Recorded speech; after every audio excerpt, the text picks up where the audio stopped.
Tonight's video features stories of the deep woods. Sometimes the most truly horrifying things are in the most beautiful places. Whether you're out with a friend going fishing, or you're out for a nice hike through the woods all by yourself, make sure to always be aware of your surroundings, because you never know what's possible out in the great outdoors. Let's begin. Story number 1. My friend and I live on 5 acres of deep forest timber and mountain country. We grew up hunting, fishing, tracking, and learning how to live off the land. My friend Dylan and I were out fishing on the banks of the river one early morning in the fall. The fog was thick and was rolling in over the surface of the water. We were in waders and at about 4 feet of 50-degree water at this point. Dylan whistles at me all of a sudden and whispers that he sees a faint outline of what looks like a person slowly creeping through the forest off to the right of us. I quickly glance that direction and see a large man in camouflage slowly making his way towards us. This was extremely unsettling considering that we were in a very private and secluded part of the forest. The hike to our spot alone was 3 miles. We found the best spot for steelhead in the region at this location. I whispered to Dylan to slowly make his way closer to me through the water. We are trying to give off the impression to this stranger that we do not actually see him. For some reason in that moment, I thought it was better to stay silent than alert him that we had seen him. Don't ask me why I did this. I always carry a pistol with me whenever we fish and hunt alone. I had it concealed on my waistband. 30 seconds had gone by. For whatever reason, this man was within 20 feet of us already. It was so frightening because most people couldn't make that hike down to the bank that quickly. Dylan turned and yelled at the man, and immediately he stopped moving. The man was large, maybe 6'3" and easily 300 pounds.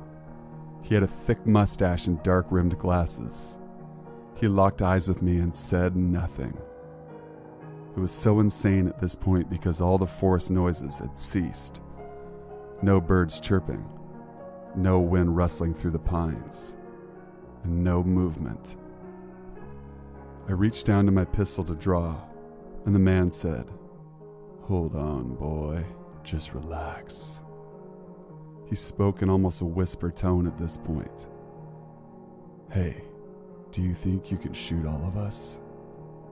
Dylan and I look and see no one else around. He whistles, and then we see 4 men appear from behind the trees, within feet of us, and they flank us. I pull my pistol and fire a warning shot, a foot from the man's head. He laughs and says, "All right, not today. I didn't think you had it in you." He breaks a smile through his facial hair. The man motions to his friends to leave. No words are exchanged from the other 4 men. They vanish within seconds. They appear to be under this man's control, or in a trance-like state. I still have my gun, trained on this freak. I tell him to move back if he knows what's good for him. He walks past me and whispers, "Another day, son. Another day." It was so bizarre how he feared nothing and didn't seem to be affected by my gun whatsoever. I was always taught to stand my ground and defend myself and my family or friends at all costs. I said, "You are lucky I didn't shoot you, man." He just continued walking. No response. Then he disappeared into the foliage. Dylan said, "Ryan, what the fuck was that, man?" I told him I have no idea, bro. Seemed almost of the evil nature.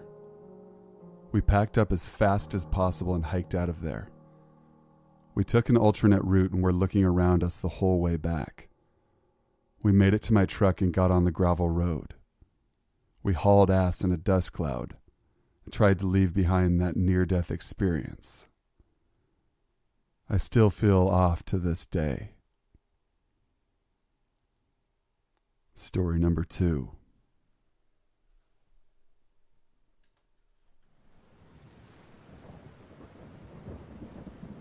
If you are like me, you enjoy being outside in the fresh, clean air. I'm a 17-year-old female, by the way. There's a trail into the woods right behind my parents' house that I love hiking and jogging on. My family lives on a piece of land spanning 50 acres in the Pacific Northwest, and it's been in our family for generations. This trail I usually jog on is several miles throughout deep vegetation and dense tree line. I start out at sunrise for my jog, and everything goes normal at first. I know this land better than the back of my hand. I put my earbuds in and enjoy the morning air. After 10 minutes into my jog, a woman appears on the trail. She is roughly 50 yards ahead of me. My first thought is, what is this person doing on my property? Our land is way off the grid, so no one should be out here unless invited. I always take bear spray with me on my jogs and a knife attached to my ankle.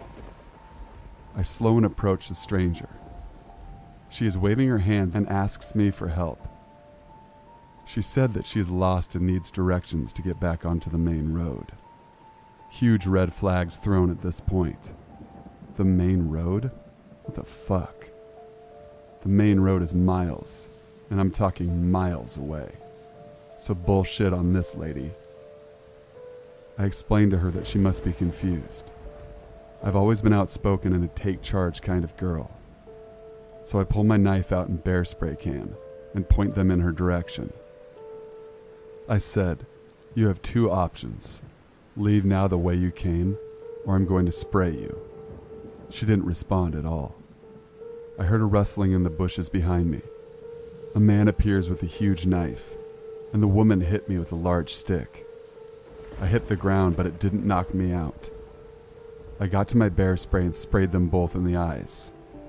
I cleared my head and started sprinting towards my house. The man and the woman gave chase. I was able to make it home, and I locked all the doors. My parents are at work until 5 p.m. and unreachable. I called 911, and the wait time is 45 minutes for an officer to get to my house. I'm looking out my living room window now, waiting to see someone appear. I'm so frightened, guys. I will repost again if something else happens.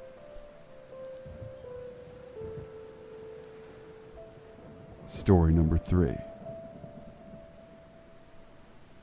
This story is about a bunch of dumb teenagers who were tormented in the deep woods. Long backstory, but worth it. I was 18 years old, a high school senior, and was about 3/4 of the way through the year. I had moved that year and switched to a school about 30 minutes away from where I used to go. I stayed in touch with a few people from my old school and got invited to go camping with a few of them over Memorial Weekend, which basically meant getting drunk as fuck in the forest. I invited 2 girls and 1 guy from my new school to come hang out for a night, and met them in the closest town from the campsite, which was about 40 minutes away. The guy Jeremy hopped in my car and the girls followed me up, and we got to the campsite without incident. This campsite was about 30 minutes away from any human signs of life outside of a shitty dirt road. The night started off fine, with everyone getting completely trashed, and me beating one of the girls I brought named Sarah at beer pong.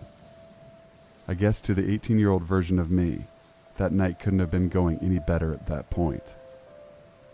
At about 12:30 a.m., things started to die down, as half of us had already thrown up and were heading in for the night. A lot of the night is still a blur, but I remember climbing into a tent where there were 5 of us in it, with 3 guys and 2 girls. At 2:30 a.m., I was awakened by the sound of a shotgun. I was still very drunk and had a hard time processing everything. But in my drunken state, I figured it was one of the people I was camping with being a dick. One of the guys, Brent, had stayed sober the entire night and had brought his shotgun up with him, so I figured it was him being a prick to everyone who was drunk. I checked my phone and I go back to sleep. I fell asleep at what I think was around 3 a.m. I'm awakened by someone bawling their eyes out, and I'm still having a hard time processing anything. After 5 minutes, I realize it's Brent, and I stumble out of my tent followed by Jeremy. I walk out and see Brent is bleeding profusely from his nose and mouth, and I run over to him, stumbling the entire time. I am then hit in the head with a rock and am knocked unconscious. Everything from this point forward is from Jeremy's point of view. Jeremy to this day is my best friend and has told me his version of the story many times. He says I passed out by a tree and a large man lunges out and smashed my face with a rock. After hitting me, the man lunges at Jeremy and tackles him straight on his ass. Jeremy at that time was 5'8", 140 pounds. He described the man as at least 6'4", 280 pounds. Jeremy was being choked to death by this wooded monster of a man, and he hears another gunshot from a pistol. Sarah had managed to find a pistol Brent had also brought with him, and fired a shot, missing the man by a large amount. But it managed to startle him and he sprinted off into the woods. They just let him go, and Jeremy drove me and Brent to the hospital. I had 3 fractured teeth and a severe concussion.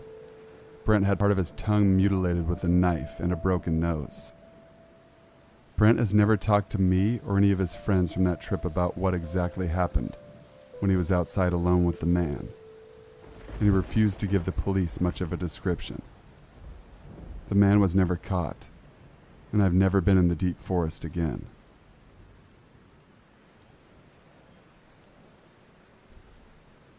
Thank you for watching, guys.